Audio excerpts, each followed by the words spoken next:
Hare Krishna. In the last week, and you've had a great time reading and discovering the Gita more and more. I hope and wish that all of you are reading the second chapter in detail, the purports of Prabhupada, the translations. If you're not able to read the shlokas, well, that's okay. I will introduce you to the chanting of these shlokas soon. Pratibha was also speaking about good karma and bad karma, and when a person is suffering it. One thing about bad karma, when you suffer it, the most important thing you should know is, number one, it will not come to me if I have not done something bad in the past. Number two, I have done and caused the same suffering to somebody else. That is the lessons you must learn from karma. Nothing is less, nothing is big, nothing is extra for you. There's exactly the suffering that you're going through, you have caused it to somebody else. And it is coming back to you, boomeranging. So you should not think you are very innocent and very bad and some griha, shani, and that person and this person is shoving it on you. You are a very nice guy. You're an angel with a halo around your head. Your feet don't touch the ground. You glide. And why the hell is this happening to me? That's where the problem comes. The problem comes when you think like that. Okay?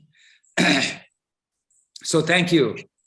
Thank you for your, anybody else would like to pass any comment? Or if you have a question, you can store it for the end of the session. This is just for your comments and for your realizations. If you read Prabhupada's Bhagavad Gita as it is, it equates to what is the highest salvation is love of Krishna. What is the highest type of sadhana is devotional service to the Lord, Bhakti Yoga. All these are used by Prabhupada for us to understand. Because sometimes some of these other Bhagavad Gitas that we read don't give the correct idea. So that's why we stick to Prabhupada's Bhagavad Gita. When we talk of salvation, it's actually mostly used in Christian religion when they talk salvation. But salvation, according to them, is going to heaven. And heaven in Bhagavad Gita is situated inside this material world. There is no liberation if you're going to heaven. Heaven is inside this world. So when they speak of salvation, they talk about heaven and enjoyment in heaven, again, material enjoyment and everything. But Bhagavad Gita's idea of mukti is beyond the salvation that they talk about. It is beyond this world. It is in the spiritual world. Krishna is talking about the spiritual world. You will see in subsequent chapters, and he's inviting you to come there. He says, you belong there, not here. That is understood from Bhagavad Gita as salvation. Going back home, back to Godhead, and residing in the spiritual realm in your original constitutional position. This, you will be hearing about it more and more as Krishna speaks further. But anyway, thank you very much for that. Okay? Right. So today, I'm going to share with you the rest of the Bhagavad Gita towards the end of the second chapter. We will go right up to the end of the second chapter. So I think previously you have been told about many things. One was last we heard is about the purpose of the Vedas that Krishna is speaking about. And then we also discussed today, like Sundar had remarked, that you have to be careful about how much you invest in certain type of material activities, and you should invest more in spirituality and devotional service that will carry you forward and remain with you forever. So Krishna now speaks to Arjuna a little more forcefully and saying, convincing him to do this work for the Supreme. And in the process, he is speaking about Achala Buddhi. If you go to 53, Shloka 53, you will see Krishna spoke to Arjuna about Achala Buddhi, that is fixed intelligence. Shruti vyapratippanna te yada sthasyati nischala samadhav achala buddhistada yogam avapsyasi. When your mind is no longer disturbed by the flowery language of the Vedas, and when it remains fixed in the trance of self-realization, then you will have attained the divine consciousness.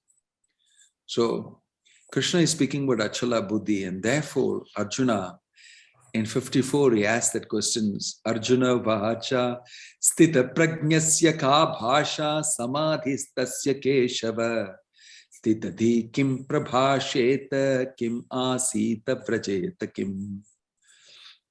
I hope you're having a Bhagavad Gita open in front of you. I am chanting shlokas 53 and 54. And the meaning of 54 is, Arjuna said, "O Krishna, what are the symptoms of one, those whose consciousness is thus merged in transcendence? How does he speak? What is his language? How does he sit? How does he walk?" Now Krishna is being accosted by a very practical question from Arjuna. Who is that Sthita Prajna, Achala Buddhi, fixed intelligence? You spoke about that guy. What are his qualities? What does he do?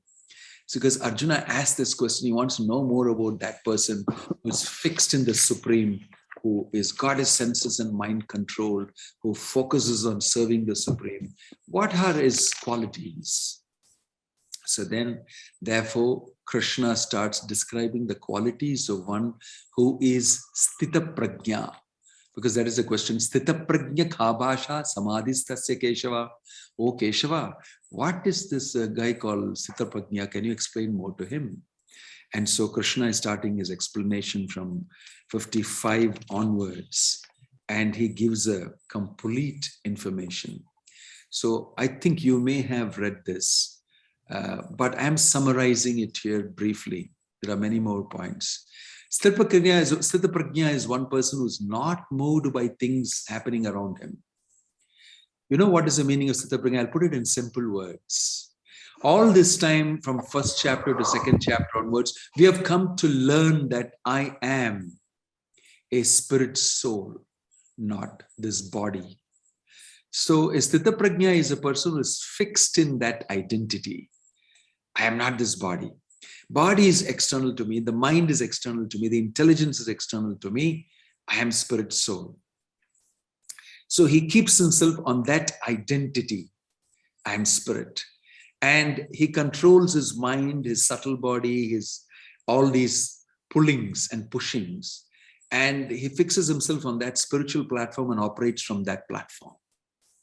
It's great rishis and sages, you will see described, they all do this. They fix themselves on their identity. I am spirit soul, and operate from that identity. When they operate from that identity, they don't find any reason to even get angry with another person who did something wrong to them. Why? He's acting out of his bodily concept of life. That guy thinks he is the body and he's acting stupidly. If I also do something to him, I'll also become implicated in that same type of action. I'll stay away from it. So Sthita Prajna as a person is not moved by the material changes around, whether it's the weather, whether it is high and low in his mind, whether somebody did something to him, or somebody shouted at him, or there is coronavirus, or there is some other ailment, or there is world war, or something. He remains the same person. He knows that there is a flux all around in matter, including my body and mind is also affected by that flux and that movement. But I belong to the changeless core. Sthita Prajna. I am unchanging. I am fixed because I am spirit soul. So that is one important quality which we can see in people who are pretty much fixed spiritually. You see, sometimes people also have strong mind and they don't get disturbed easily. It's all because they have sometime in their past lives or something practiced a little bit of this sadhana. you'll see they don't get very easily affected. If somebody calls you, you're an idiot, you're a rascal, they just smile and say, wow, I didn't know that. And they walk off. They just walk off. It just bounces off them. They don't allow it to enter. You see, like Franklin Roosevelt's wife. What's her name? I forget the name. But she said, Eleanor Roosevelt. Okay. Yeah, Eleanor Roosevelt. So she known to have said that nobody can hurt me unless I give them permission to do so.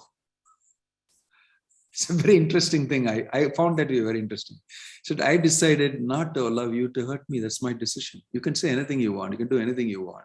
Even in the material world, I'm sure Eleanor Roosevelt didn't read the Bhagavad Gita and she's not speaking from it.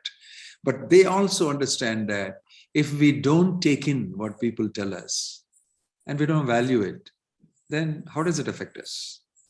Right? How does it affect us?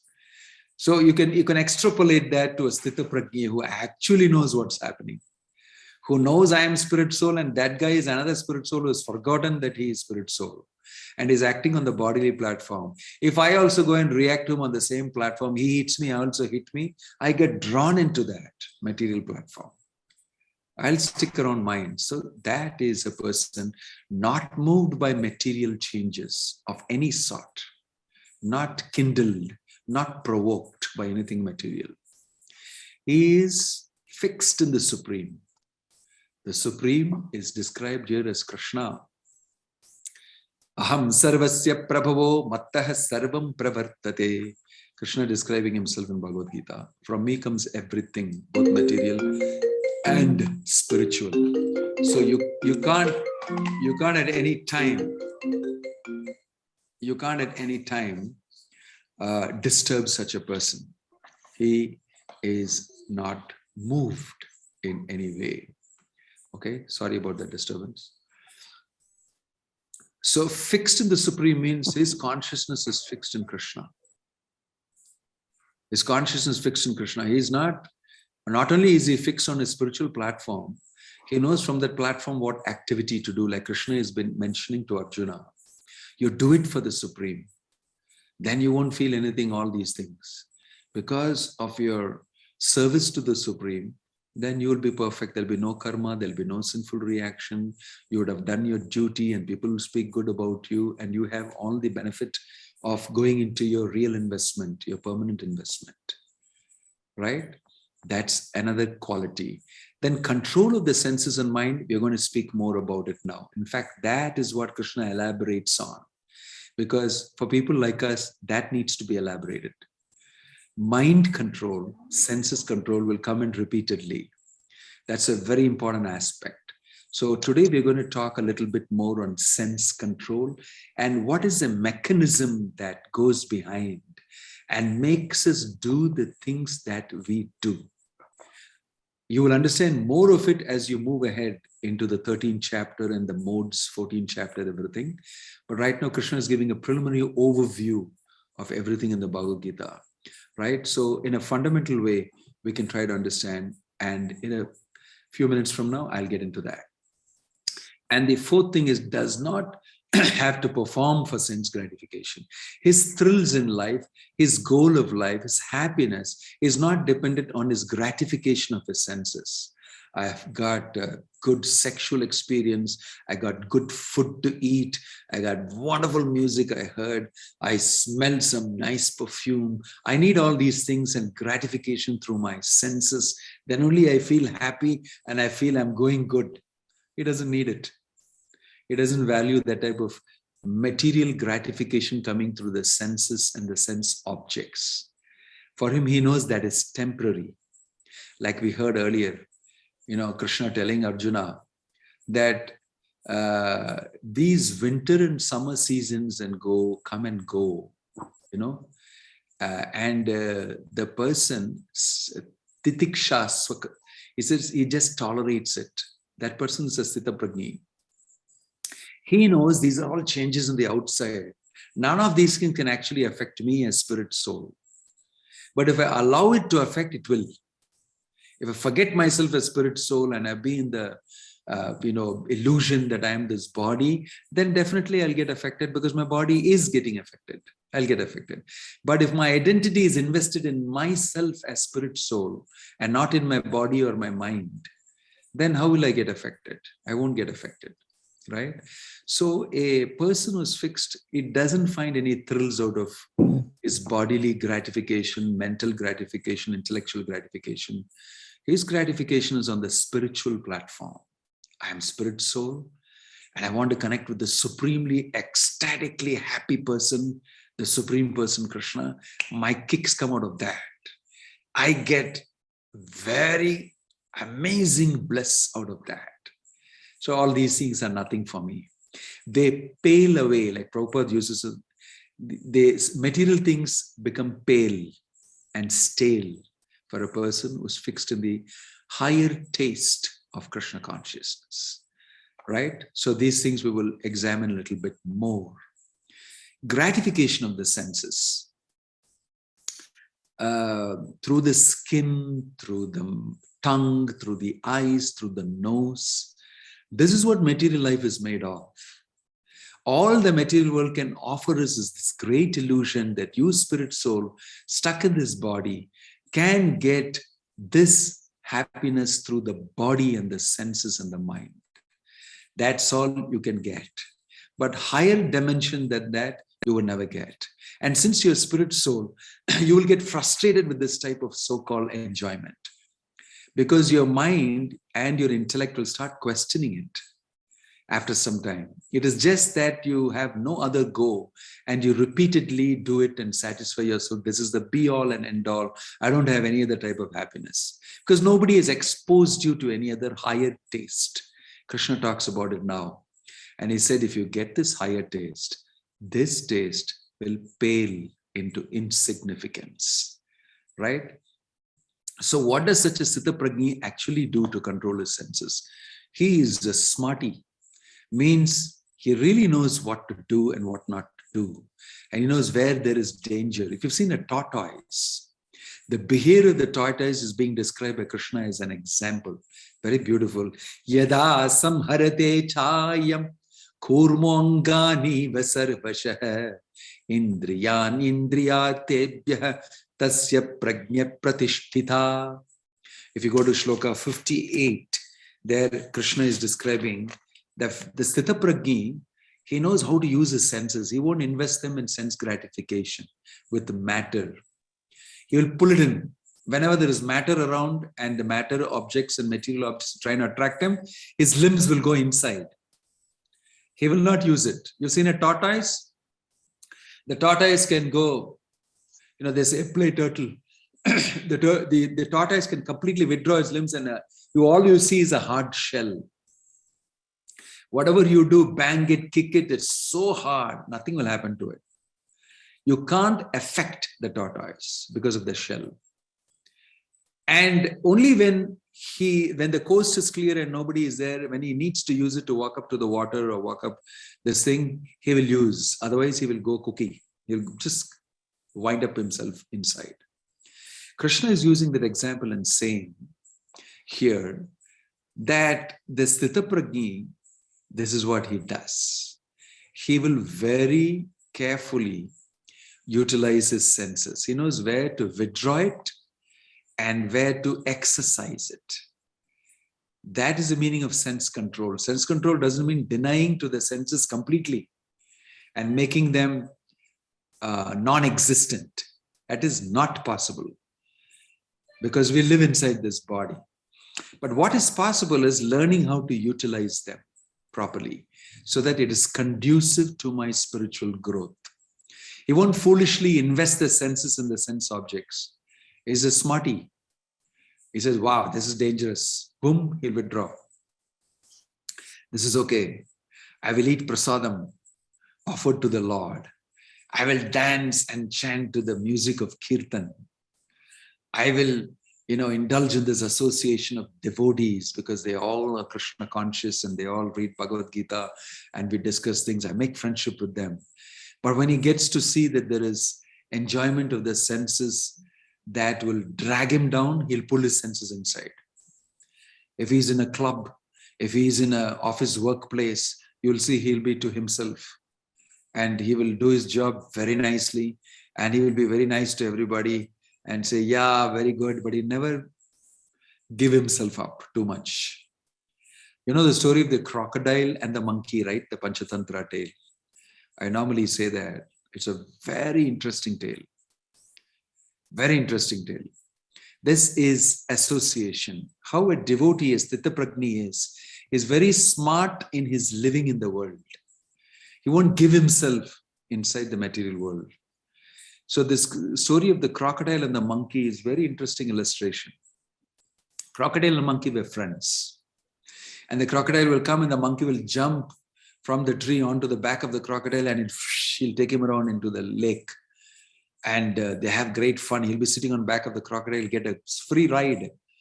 And then he will, go around and they both will talk with each other. They will sit around and eat and they do all sorts of things and have great fun. And then he'll come back and he'll climb into the tree and say, bye-bye, see you tomorrow. And they were very good friends. They were speaking philosophy. They were eating together. They were picnicking together. And generally the crocodile was having good time, but the wife of the crocodile did not like it. That's, you can't keep on enjoying without me. And I'm a little sick also. You dump me somewhere in the bottom of the lake and you guys are enjoying with that friend of yours, monkey. I've been watching and watching from down here. What about me? This monkey has become a big resistance to my enjoyment with you. I got to get rid of the monkey. And the crocodile, she-crocodile, thought of a deadly plot. She complained, I've consulted with the doctor and the doctor has told me I've got a heart problem. I'm going to pass away very soon. Really? If you don't do one thing for me, he told me the only cure for me is to get a monkey's fresh heart. And, you've got a good friend. I'm very sure if he's really a good friend, he wouldn't mind giving his heart to you so that I can consume it. And for my life, I'll be alive. Don't you think your friend will do that? Of course he will do that, this crocodile said. He was a fool.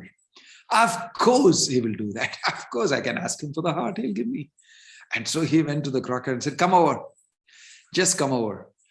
He immediately jumped on top of the back of the crocodile. They're very good friends. And then as he moved inside, he said, listen, I'm actually wanting to tell you something very important. I'm taking you to my wife because she has been told by the doctor that only a monkey's heart, if eaten by her, will cure her disease.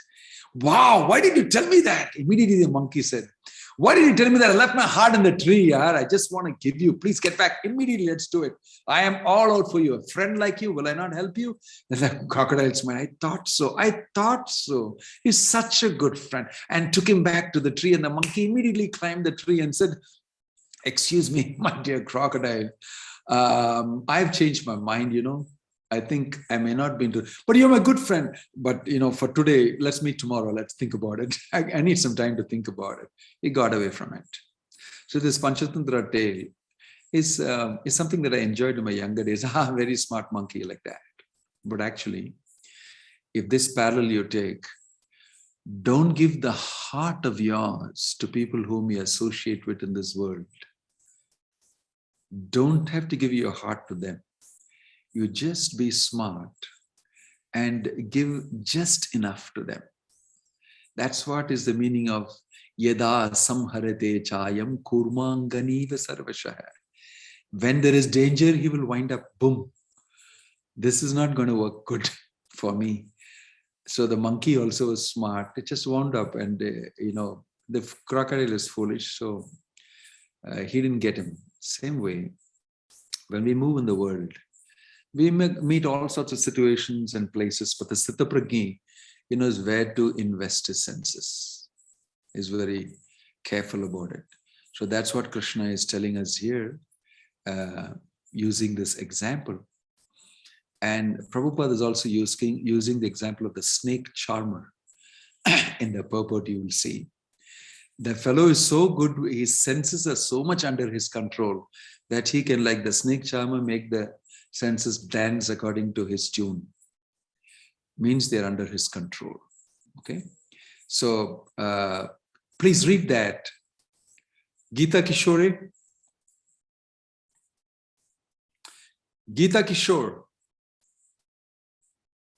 Yes, Maharaj. Would you like to read the translation? One who is able to withdraw his senses. 1 minute, Maharaj. I'm not able to. Nah. Maharaj, I'm not able to see the screen.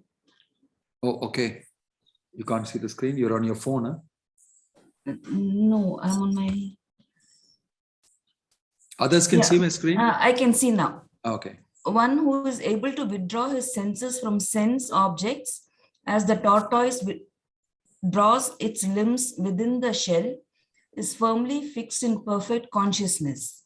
Yeah, thank you, Gita ji. Thank you. Right. So that is the meaning of that. So Sitapragni, it is being told here, can exist in this world. It is just that he's not a servant of his senses, he's a master of his senses. Right? That's why he's called Go Swami. Go means senses, Swami means master. Go Swami means one who has mastered how to utilize his senses.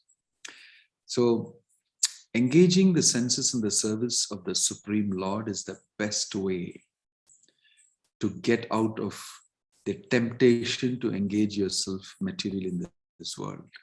That is the advice Prabhupada is giving. And if you invest, even without limitations, if you invest wildly, you become completely enamored and tangled and ruled by your senses. Your life will be conducted according to the dictation of the senses, which is a miserable life because you become a slave to your senses. That is being opposed here by Krishna. He's saying that if you do that, you'll totally forget who you are. You'll totally forget your relationship with me. You will be in Maya. That's what is the meaning of Maya. Ma-ya. Ma means not. Ya means this. Maya means this is not real, but I'm in it. So sometimes, many times we knowingly tend to do this.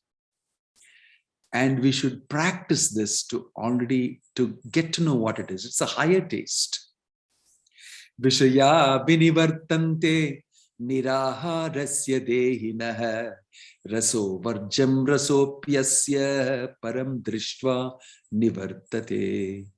Very beautiful shloka mentioned here by Krishna to Arjuna. So Devaki Sumukhi, can you read the translation for that? Yes, Maharaj. Hare Krishna Maharaj, can you hear me, Maharaj? Yes. Though the embodied soul may be restricted from sense enjoyment, the taste for sense object remains. But ceasing such engagements by experiencing a higher taste, he is fixed in consciousness. Thank you, Devaki. Very nice example Krishna is giving. Read it carefully. Vishaya vinivarte niraharasya dehina rasovarjam rasopiyasya. Rasa means taste here. He's saying that if you're stuck with the lower taste, you're a person who's capable of experiencing something higher. Imagine you're a sophisticated guy and you stay in 5-star, 7-star places and your parents are very rich and everything is good about you and you have the best of stuff. But you're separated from it. And you are never able to get anything of that star. You're in 1-star, half-star, 1.5-star type of a situation. And you're forced into it. And you're conditioned to it finally. Like it happens to you if you were put in a jail. You may be a millionaire or whatever it is, and some fraud and something goes on. And like right now in the news, you have this Theranos company, Elizabeth Holmes, being tried out in the US. It was a huge scandal once upon a time in San Jose, in the belt of the big, Silicon Valley. It was a very huge scandal. She who is almost going to get convicted and going to be thrown in something like the jail or something, conviction. What happens to you? You're very rich, you're that, this, and suddenly you get confined to imprisonment. Means you're not given any of those facilities. Some people are on life imprisonment. And you must have been so great that this, but you will get a small place, a wooden bed or somewhere, and some very basic facilities because of your crime. And gradually you'll get used to it. Over a period of few years, about 5, 6, 7 years, you'll settle down to that. You get conditioned to that, isn't it? Right? So you get stuck to that lower taste. You're confined to that. So this is what is our situation in the material world. We are actually prisoners inside this body, inside this mind, conditioned in various ways. So we are forced to have this lower taste of matter and material sense gratification, and that's all is available to us. You can't get out of the cell of the jail, right? So suppose somebody gives you that higher taste. Gradually, you regain that taste again. It'll be amazing, right? Because you know about it before.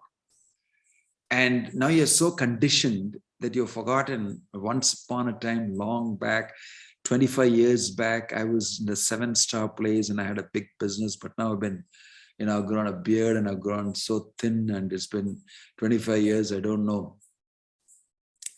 But if you get the higher taste again, you would want to give up this lower taste and completely go into that again. That's natural. That's natural, right?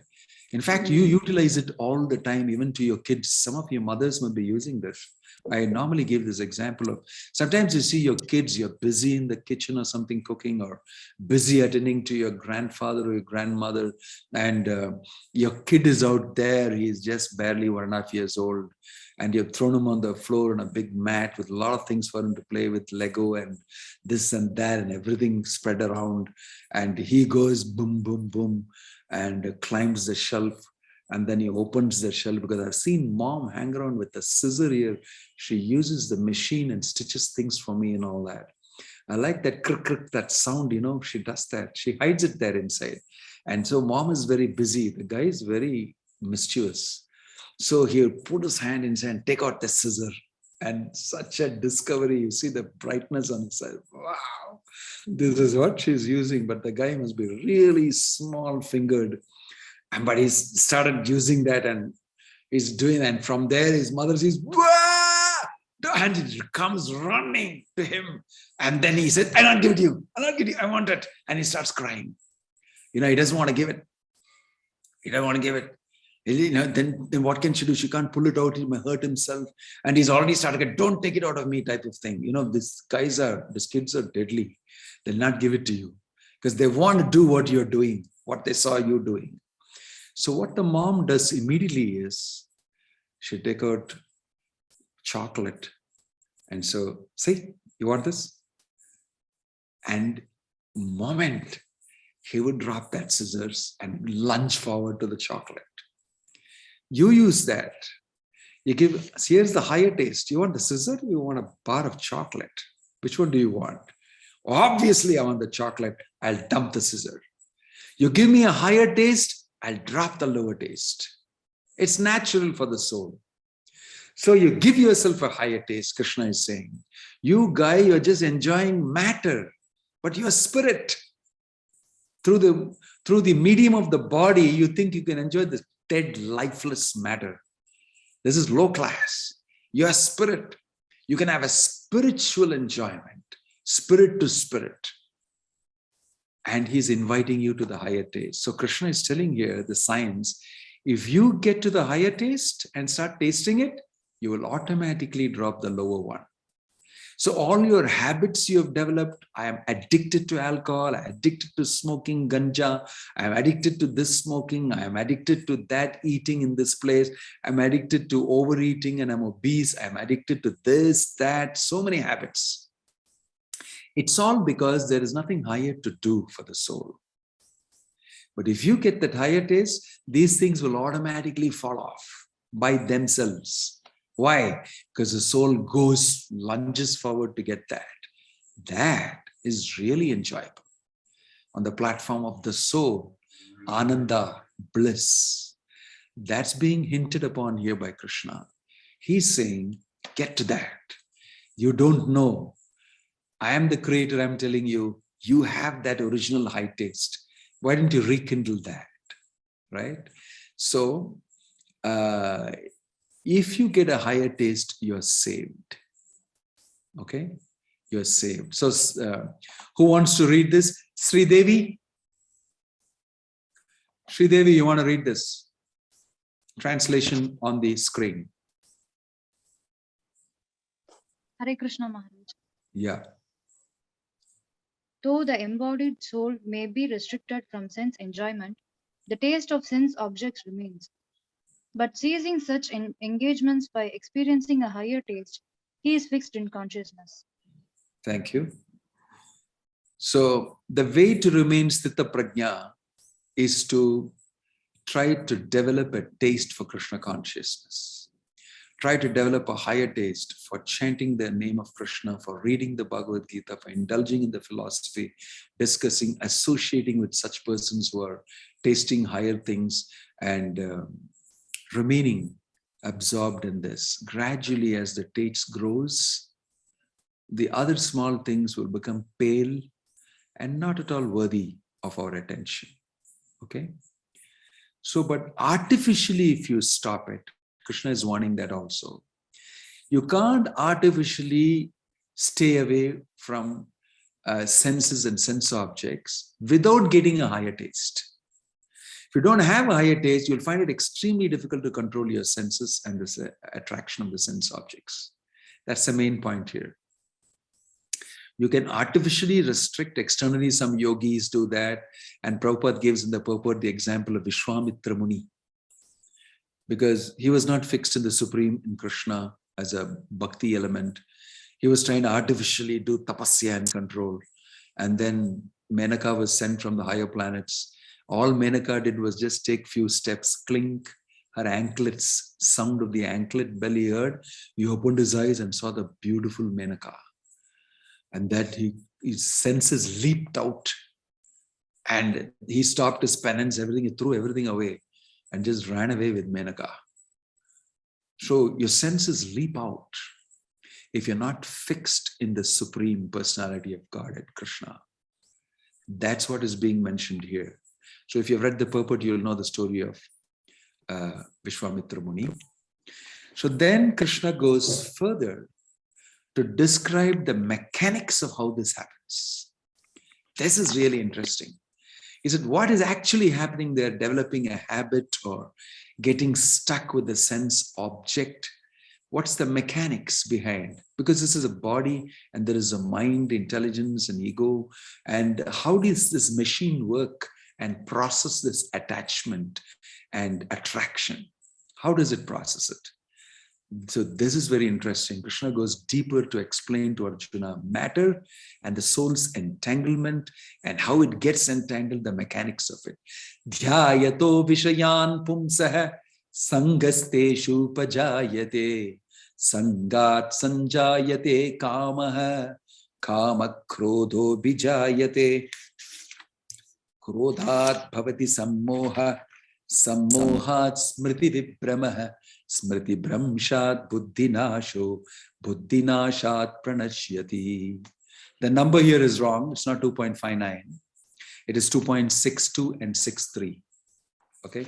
Sorry for that mistake. 62 and 63. 2.62 and 63. Have you got it? Yeah. So if you go to this thing, you will see 62 and 63. It's a beautiful shloka where Krishna is describing how this thing is actually happening to you. Okay? So I will ask Purushottam, you want to read this? Yes, Maharaj. Yeah. While contemplating the objects of the senses, a person develops attachment for them, and from such attachment, lust develops, and from lust, anger arises. From anger, complete delusion arises, and from delusion, bewilderment of memory. Which memory is bewildered, intelligence is lost, and when intelligence is lost, one falls down again into the material. Okay, thank you, Purushottam. Look at this cycle. I will describe this better to you in the screen by a whole explanation of this. You see, first thing is attachment. How does this attachment develop? Dhyayato vishayan pumsah. Vishaya means object, matter, something beautiful. Say a young man sees a beautiful girl, exquisitely beautiful looking girl. So it's very natural, he gets attracted. So he will contemplate on that girl. Oh, how nicely she moved her eyes, how she was gesturing, how she was shaking her hair. And he will think about it. As he goes home, he's thinking more and more about the object, about the Vishaya. Dhyayato Vishayan Pumsa means dhyana, means he's meditating on that. His meditation is not the regular meditation, spiritual meditation. He is meditating on the girl whom he saw.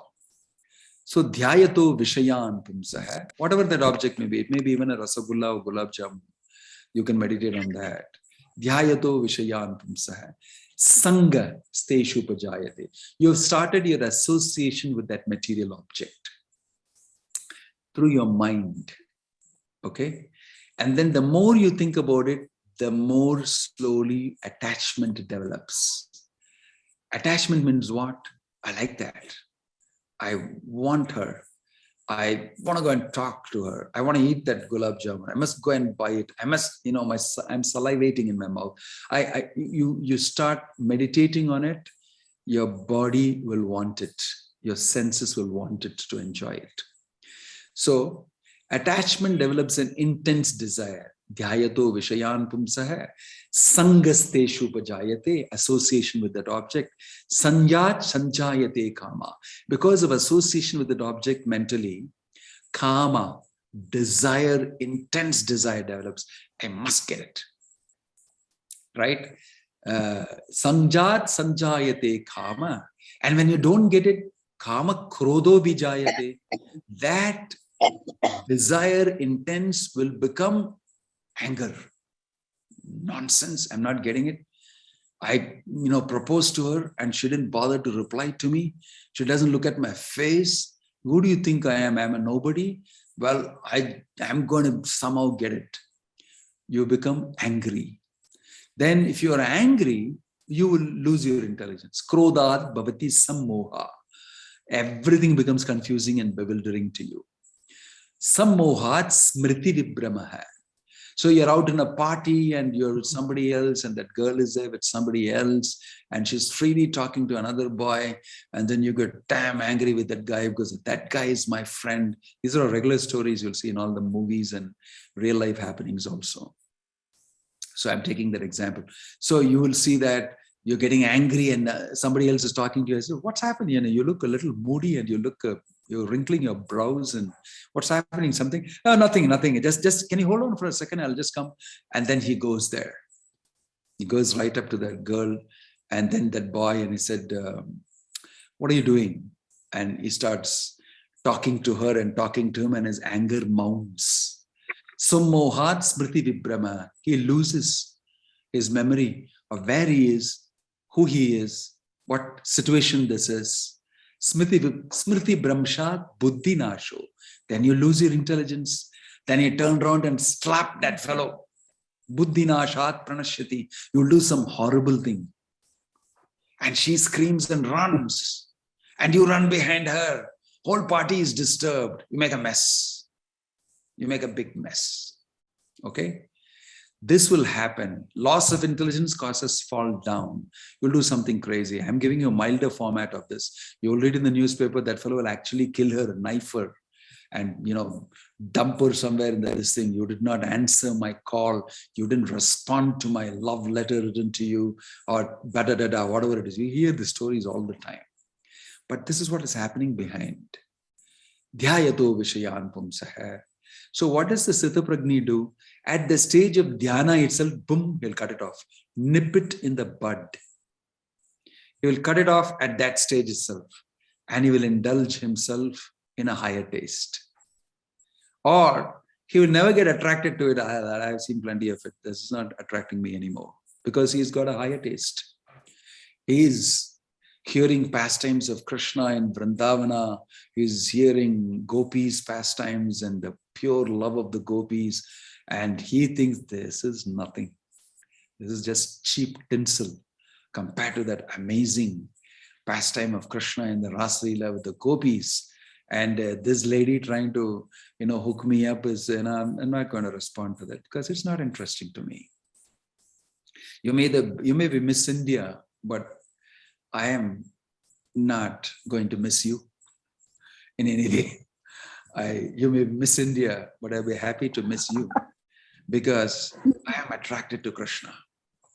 I'm attracted to Krishna. That is a higher taste. So Krishna is warning us that I want you to understand the process by which this happens to you. And if you understand that process, maybe you will be better situated. Why? Because you'll have knowledge. You'll have knowledge, right? So this process, this circle of event will actually make you a fool finally. Attraction to matter gradually bewilders all of us and makes us do foolish things in this world. Okay? So that's where this whole section is about that. I'm here summarizing very briefly to you the second chapter because we've come towards the end. We started with Arjuna's indecision in accepting Lord Krishna as Guru. Sishyasteham shadimam tuam prapanam, and immediately Krishna chastises him. And then he gets into explaining matter and spirit, body and soul. And after giving the fundamentals of that, he comes to explain to him, performing your duties, at least for your enjoyment. Sakama karma yoga, he explains. And he said, if you don't do that, if you do it, you will enjoy the heavens. You will enjoy Ramba, Kilotama, Menaka, Somarasa, everything in the higher planets. And why don't you do it? And then if you don't do it, people will talk bad about you. Marana deviruchate. Akirti is worst. Ill fame is worse than death. And then he pushes him in many different ways: logic, reason, duty, enjoyment, everything. And then finally he tells best thing is for you to be detached and do your work as an offering to me, detached work. And today we heard the quality of that person who's able to do such a detached work, sthita prajna, what it is, and how does he specialize in controlling this cycle of vicious happening and makes you befooled and befuddled and makes you do something wrong. What normally happens to people is described here, but a sthita prajna knows how to ward this off. This is where we came. I'm giving a very brief overview. Righto?